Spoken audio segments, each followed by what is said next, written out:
मैंने माधव के हाथ से वो कागज ले लिया। उस पर स्याही फैली हुई थी। सब कुछ लिखा हुआ धुल चुका था, मेरी किस्मत की तरह। माँ, प्रज्ञा दीदी और माधव, तीनों के दिलों में मेरे लिए बस नफरत ही नफरत थी। मौत सी फैली चुप्पी घर में चीख रही थी। फिर अचानक उस सन्नाटे को चीरते हुए मोबाइल की आवाज आई। माधव ने मोबाइल उठाया। माँ, मैं अभी थोड़ी देर में आता हूँ। पोस्टमार्टम किया जा चुका है। पुलिस वालों का फोन था, कह रहे थे कि अब हम बॉडी ले जा सकते हैं। लेकिन बेटा, तू अकेला कैसे? माँ के चेहरे पर परेशानी के भाव थे। माँ, मैं मैनेज कर लूंगा, कहकर माधव ने बहुत से दोस्तों को फोन मिलाए। लेकिन आग की तरफ फैली इस खबर का सेक उन लोगों के घरों तक भी पहुंच चुका था। कुछ ने तो फोन ही नहीं उठाया, कुछ ने बहाने बनाकर टाल दिया, तो कुछ के माता पिता ने उन्हें जाने से इनकार कर दिया। माधव हताश वहीं खड़ा था। उसकी आंखों में आंसू थे। फिर अचानक ना जाने उसके मन में क्या आया, वह घर से निकल गया। थोड़ी ही देर बाद 2 पुलिस वालों की मदद से वो बॉडी घर ले आया। बॉडी? हाँ, यही तो कहा था उन पुलिस वालों ने। कहाँ रखे बॉडी? कल तक एक जीता जागता इंसान, एक हैवान की वजह से आज बस एक बॉडी था। और कानून के हाथ हमेशा की तरह बंधे और आंखों पर भी पट्टी बंधी हुई, जो उस हैवान को देख नहीं पा रही थी। माँ और प्रज्ञा दीदी पापा से लिपट कर रोने लगी। मेरे कदम कुछ आगे बढ़े ही थे कि माँ ने मुझे खबरदार करते हुए वही रोक लिया। अगर तुम इनके पास भी आई ना तो अच्छा नहीं होगा। दूर रहो तुम उनसे, दूर रहो हमारी जिंदगी से। मैंने डर के मारे कदम कुछ पीछे को खींच लिए। जिन चेहरों में जिंदगी भर आप प्यार देखते हैं, उन्हीं चेहरों में अपने लिए नफरत देखना 100 मौत के बराबर है। बॉडी घर पर पड़ी थी, लेकिन कोई भी पंडित क्रियाक्रम करवाने के लिए तैयार नहीं था। जिस आदमी के सामने जिंदगी भर लोग सर झुकाते रहे, प्रोफेसर साहब कर कर बुलाते रहे, उनकी इज्जत करते थे, आज वह उनके जाने के बाद उनके बारे में कैसी कैसी बातें कर रहे थे। भगवान ऐसी जिल्लत भरी मौत किसी को ना दे। पर पापा कम से कम यह देखने के लिए वहां नहीं थे। वह जा चुके थे, पीछे छोड़ गए थे हम सबको तिल तिल मरने के लिए। अभी तो यह हमारे दुखों की शुरुआत ही थी, आगे बहुत कुछ होना बाकी था। जैसे तैसे किसी पंडित का इंतजाम किया था माधव ने, लेकिन अर्थी को कंधा देने वाला कोई नहीं था। अगर अर्थी को कंधा देने वाला कोई नहीं होगा तो क्रियाक्रम कैसे पूरा होगा? पंडित जी ने आते ही कहा। हम सब मायूस हो गए। पिताजी की अर्थी आंगन में थी, लेकिन सांत्वना देना तो दूर, कोई अर्थी को कंधा देने भी नहीं आया। तभी अचानक हुई आहट से ध्यान दरवाजे की ओर गया। वहां गली में नालियों की सफाई करने वाला जमादार, सोसाइटी का चौकीदार हाथ जोड़े खड़ा था। अगर आप लोगों को ऐतराज ना हो तो क्या हम प्रोफेसर साहब की अर्थी को कंधा दे सकते हैं? उनकी आंखों में आंसू थे। आज अगर प्रोफेसर साहब ना होते तो हमारे बच्चे जिंदगी में ना कभी बढ़ पाते, ना आगे बढ़ पाते। उन्होंने हमेशा हमारे बच्चों की फीस दी, अपने खर्चों में से कटौती करके हमारे बच्चों को पढ़ाया। हम उनका एहसान उम्र पर नहीं उतार सकते। मेरी आंखों में आंसू की झड़ी बह गई। हाँ पापा, आप ठीक कहते थे कि आपने जिंदगी में इज्जत कमाई है, लेकिन उन दोनों को मिलाकर भी माधव सहित 3 ही आदमी थे। मैं तो चाहती थी कि मैं ही अपने पिता की अर्थी को कंधा दे दूं। इससे पहले कि मैं कुछ कह पाती, मेरे मन की बात प्रज्ञा दीदी ने बोल दी। चलो माधव, हम खुद ही मिलकर अपने पिता की अर्थी को कंधा देते हैं। वो हमारे पिताजी थे, हमें किसी और की क्या जरूरत है? इस पर पंडित जी क्रोधित हो गए। समाज के दायरे में बंधे रहकर बात करिए। अगर आप ऐसी अनीतिपूर्ण बातें करेंगे तो मैं यह क्रियाक्रम नहीं करवाऊंगा। पंडित जी, ये कैसी बातें कर रहे हैं आप? आज बेटी और बेटों में क्या फर्क है? आज तो यह समय है कि अगर बेटी चाहे तो अपने पिता का सर दुनिया में कितना ऊंचा कर सकती है, उनका मान सम्मान बढ़ा सकती है। कहकर प्रज्ञा दीदी ने अर्थी का एक सिरा थाम लिया। और अगर बेटी गिराने पर आए तो माँ बाप की इज्जत मिट्टी में भी मिला सकती है। कहते कहते उसकी दबंगाई आवाज रुलाई में बदल गई। उसकी नजरें मुझ पर थी, जैसे कह रही हो कि तूने अब बेटी होने का हक ही खो दिया है। मेरे आगे बढ़े कदम फिर से पीछे हो गए। वह सभी स्मशान की ओर चले गए और मैं पत्थर बनी वहीं खड़ी रह गई। घर की दीवारों को देखती घंटों अकेली खड़ी रही। आखिर क्या कसूर था मेरा? क्यों पापा, क्यों आपने अपने मन की बात किसी से नहीं कही? एक बार अगर आप माँ से बात करते तो आज शायद माँ मेरे साथ खड़ी होती। तकदीर का कैसा फेर है। मैं अपनी बहन से ही छुपाती रही ताकि उसके संसार में खुशियां बनी रहे, और आज वो मुझे ही अपनी खुशियां छीन जाने का कारण मान रही है। मैं क्या करूं पापा? अब आप ही मुझे कुछ राह दिखाओ। दिल टूट चुका था, आंखें सूख चुकी थी। अब तो उनमें जैसे आंसू भी खत्म हो गए थे।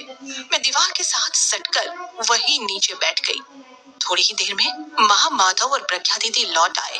मैं उनसे लिपटकर खूब रोना चाहती थी, लेकिन एक भी कदम आगे बढ़ाने की मुझ में हिम्मत नहीं थी। उनकी आंखों में मेरे लिए नफरत ही नफरत भरी थी। मैं अपने ही घर में परायों की तरह कोने में पड़ी थी। कोई मुझसे बात नहीं कर रहा था। उस रात मैं वहीं पड़ी पड़ी सो गई। मुझे लगा जैसे मेरे सामने दुखों का पहाड़ है, लेकिन अभी उस पहाड़ को मुझ पर टूट पड़ना बाकी था। सुबह का सूरज और घना अंधेरा लेकर जिंदगी में आया। कुछ तेज तेज झगड़े जैसी आवाजों से आंखें खुल गई। 5-7 पहलवान टाइप आदमी घर का सारा सामान इधर उधर फेंक रहे थे। माँ एक तरफ खड़ी थी, चीख रही थी। प्रज्ञा दीदी ने उनके कांधे पर हाथ रखे हुए थे। मुझे कुछ समझ नहीं आ रहा था। माधव मायूस दूसरी तरफ खड़ा किसी अधेड़ उम्र के आदमी से बात कर रहा था। ऐसा कैसे हो सकता है अंकल? उस अधेड़ उम्र के आदमी ने कहा। हो नहीं सकता, हो गया है, लेकिन पापा ने कभी मुझे इस बारे में नहीं बताया। उस अधेड़ उम्र के आदमी ने एक पेपर दिखाते हुए बोला। नहीं तो क्या, मैं झूठ बोल रहा हूँ? ये कागज झूठ बोल रहे हैं? नहीं बताया तो वो तुम्हारे घर का मामला है। हमने तो यह घर खरीदा है, वेल फर्निश्ड। नहीं, ऐसा तो मैंने नहीं कहा, लेकिन आप हमें थोड़ा वक्त तो दे सकते हैं ना? अभी हमारे ऊपर दुखों का पहाड़ टूट पड़ा है। ऐसे में हम कहाँ जाएंगे? अगर थोड़ा वक्त मिल जाता तो। वक्त तो हमने तुम्हारे पिताजी को दे दिया था, और साथ में पूरे पैसे भी, कैश। उन्होंने कहा था शादी होते ही हम यह घर छोड़ देंगे। अगर शादी नहीं हुई तो इसमें हमारा क्या कसूर है? अगर वो चल बसे तो हमारा क्या कसूर है? हमने अगर कोई चीज खरीदी है तो वो हमारी है। सारी दी गई मोहलत खत्म हो चुकी है।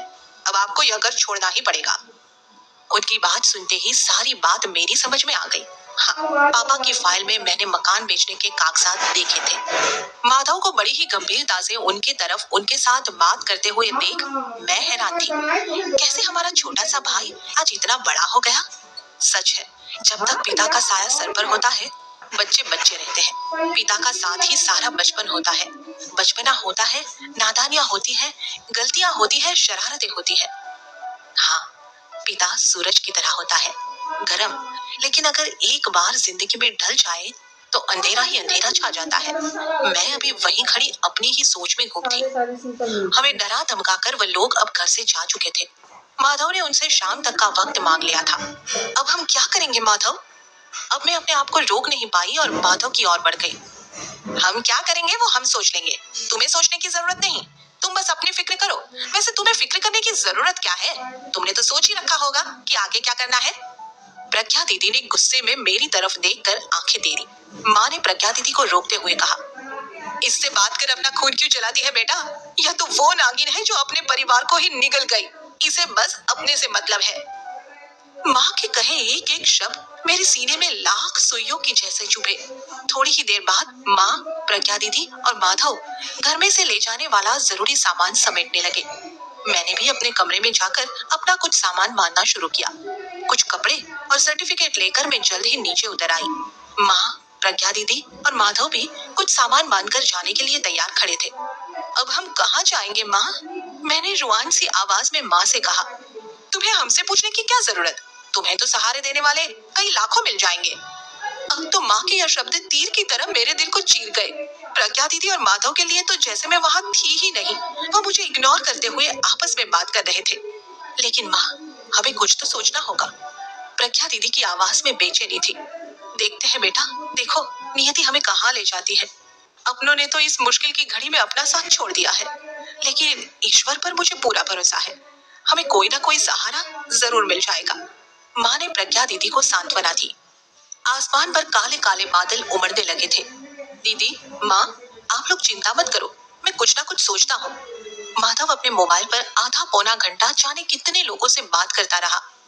माँ, मैं अभी आता हूँ, कहकर वो बाहर निकल गया। कहाँ जा रहे हो बेटा? लगता है तूफान आने वाला है, माँ ने पीछे से आवाज दी। तूफान तो आ गया है माँ, अब तो तूफान में सहारा ढूंढने जा रहा हूँ, ठौर ठिकाना ढूंढ कर ही लौटूंगा, कहकर माधव घर से निकल गया। शाम ढलने को थी, लेकिन अभी माधव का कुछ भी अता पता नहीं था। वो लोग आते ही होंगे, माधव भी नहीं आया। अब क्या होगा प्रज्ञा? मेरे तो दिल की बेचैनी बढ़ती जा रही है।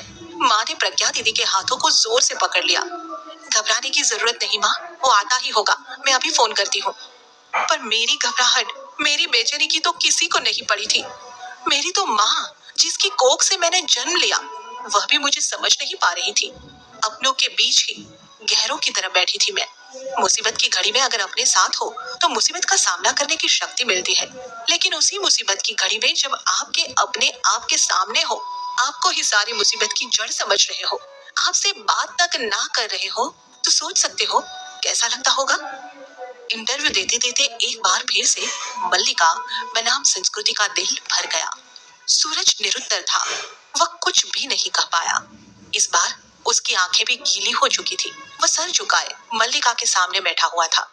तुम क्यों मायूस होते हो? तुम तो मेरे जीवन का संघर्ष देखना चाहते थे ना? तुम तो एक कॉल करके जिंदगी के हर पहलू को समझना चाहते हो। एक ही मल्लिका की कहानी सुनकर आंखें नम कर लोगे तो कैसे चलेगा? कैसे दिखा पाओगे समाज को आईना?